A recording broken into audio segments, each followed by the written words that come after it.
If I could go back and talk to the version of me before it all began, before I loved someone who couldn't truly love me back, there's so much I would say. So much I would warn her about. So much I wish she knew. But I also know she probably wouldn't have listened. Because sometimes you have to live it to learn it. Sometimes the lesson can only come after the pain. But still, if I could sit with her, with the me from before, this is what I would tell her. Not to save her from the experience, because maybe she needed it to become who I am now, but to help her trust herself sooner, to help her see what was happening sooner, to help her know she deserved better sooner. The first thing I would tell myself is this. That feeling in your gut, that voice whispering that something is off, trust it. From the very beginning, there were signs. Small things that didn't add up. Moments that felt wrong. Stories that didn't quite make sense. A charm that felt too practiced. A connection that felt too fast, too intense, too perfect. And you felt it. Deep down, you knew something wasn't right. But you talked yourself out of it. You told yourself you were being paranoid. Too critical. Too guarded. You told yourself that after everything you'd been through, you deserved this kind of love. This intensity. This attention. And you convinced yourself that the unease you felt was just fear of finally being happy. But that feeling, that intuition, it was right. It was trying to protect you. And I would tell you to listen to it. To pay attention when something feels off, even if you can't name exactly what it is. Because your body knows before your mind catches up. Your instincts recognize danger before your heart wants to admit it. Trust that whisper. It's trying to save you from what I know is coming. Second thing I would tell you. Love shouldn't require you to shrink. In the beginning, you'll think the changes you're making are compromise. That you're just being flexible, accommodating, a good partner. You'll stop seeing certain friends because they make him uncomfortable. You'll change how you dress because he prefers you a certain way. You'll soften your opinions because he doesn't like when you're too opinionated. You'll make yourself smaller and smaller, and you'll tell yourself it's what love requires. But I would tell you this. Real love expands you. It makes you more yourself, not less. It celebrates your strength, not threatened by it. It encourages your growth, not stunted by it. If you're constantly editing yourself, walking on eggshells, monitoring your words and your actions to avoid a reaction, that's not love. That's control. And you deserve love that lets you breathe.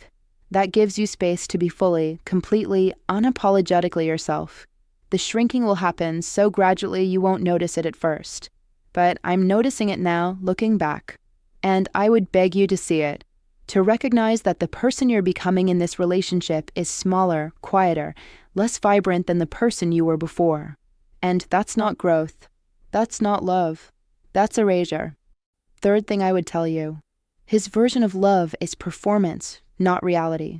The grand gestures, the intense declarations, the constant need for your attention and admiration. It will feel like passion, like being swept off your feet. Like the kind of love you've always dreamed of. And you'll mistake the intensity for depth, the drama for connection, the performance for genuine feeling. But I would tell you to look deeper. Real love is consistent. It shows up in the quiet moments, not just the dramatic ones. Real love is proven through actions over time, not through words and heated moments. Real love doesn't need an audience. It doesn't require constant validation. It doesn't demand that you prove your devotion again and again. What you're experiencing isn't love. It's narcissistic supply. You're feeding something in him, not building something with him.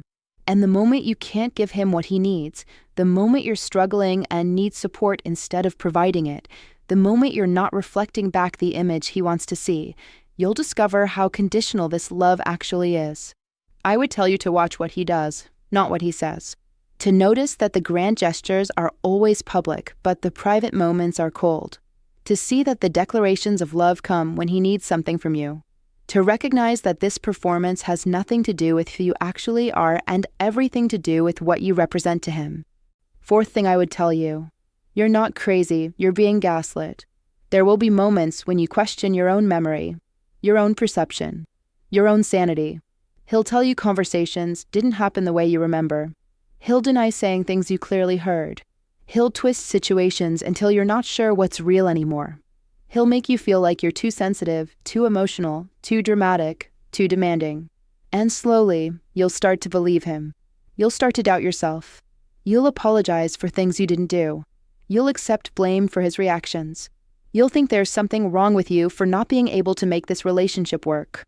You'll think if you could just be better, calmer, more understanding, less needy, then everything would be fine. But I would tell you this. You're not crazy. Your memory is accurate. Your feelings are valid. Your needs are reasonable. What's happening is called gaslighting, and it's a form of psychological manipulation designed to make you doubt your own reality so you're easier to control. And recognizing it, naming it, that's the first step to protecting yourself from it. Trust yourself. Keep a journal if you need to. Write down what actually happened so you can't be convinced it happened differently. Talk to trusted friends who can reality check with you. Don't let anyone, no matter how much you love them, convince you that your version of reality is wrong when you know it's right. Fifth thing I would tell you. His treatment of others is a preview of how he'll eventually treat you. Watch how he talks about his ex. How he treats service workers. How he speaks about people who can't do anything for him. How he reacts when someone sets a boundary. How he handles criticism. How he responds when he doesn't get his way. Right now, he's charming to you. Attentive to you, making you feel special, and you'll think you're different, that you're the exception, that he treats you this way because of how special you are, and he treats others poorly because they deserve it. But I would tell you, you're not the exception. You're just still useful to him. Eventually, when the mask slips, when you're no longer providing what he needs, when you start having needs of your own, when you set boundaries, when you question him, you'll get the same treatment you watched him give to everyone else. The contempt, the coldness, the cruelty. It was always there. You just weren't the target yet. How someone treats other people when they have nothing to gain is how they'll eventually treat you. Watch for it. It's the most honest preview of your future with them. Sixth thing I would tell you. Leaving will be harder than you think, but staying will be worse. There will come a moment when you know you need to leave. When you can't deny anymore what this relationship is doing to you. But leaving will feel impossible. Because by then, he'll have isolated you, eroded your confidence, made you financially dependent or emotionally convinced that you can't survive without him, made you believe that despite everything, he's the best you'll ever get. And you'll try to leave and go back, multiple times, because he'll promise to change. He'll be the person you fell in love with just long enough to pull you back in. And then the cycle will repeat, and you'll feel weak for not being able to leave. Like a failure. Like you're choosing this. But I would tell you this. You're not weak. You're trauma bonded. You're not choosing this. You're caught in a cycle designed to keep you trapped. And leaving is one of the bravest things you'll ever do. It will take multiple tries. It will be messy. It will hurt more than you can imagine. But I'm on the other side now, and I can tell you, leaving was the moment my life began again. Every day you stay is a day you're choosing his comfort over your freedom. And you deserve freedom. You deserve peace. You deserve a life where you're not constantly anxious, constantly performing, constantly shrinking. It's hard to leave, but staying is harder. Staying costs yourself. Finally, the most important thing I would tell you. You will survive this, and you will be stronger for it. Right now, it feels like he's your whole world. Like losing him would destroy you. Like you can't imagine life without him. And the experience ahead is going to hurt. It's going to break you open in ways you can't prepare for.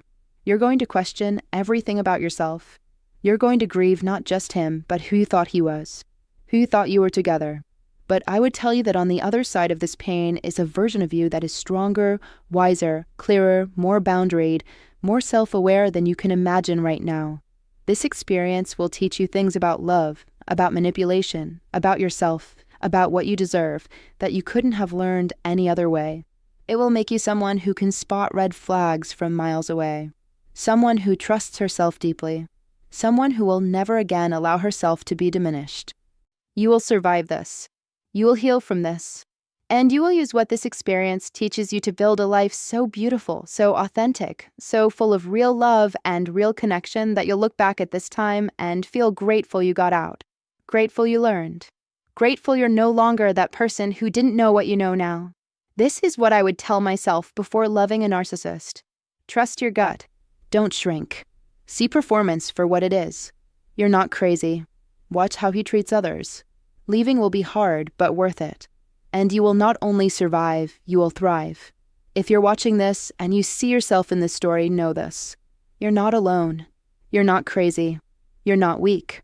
And you deserve so much better than what you're accepting. Trust yourself. And when you're ready, choose yourself. I promise you, there's a whole life waiting for you on the other side. Thank you for being here. If this resonated, please share it with someone who might need to hear it. And subscribe to Wisdom from Today to Then. Let's keep learning from what we've lived through together.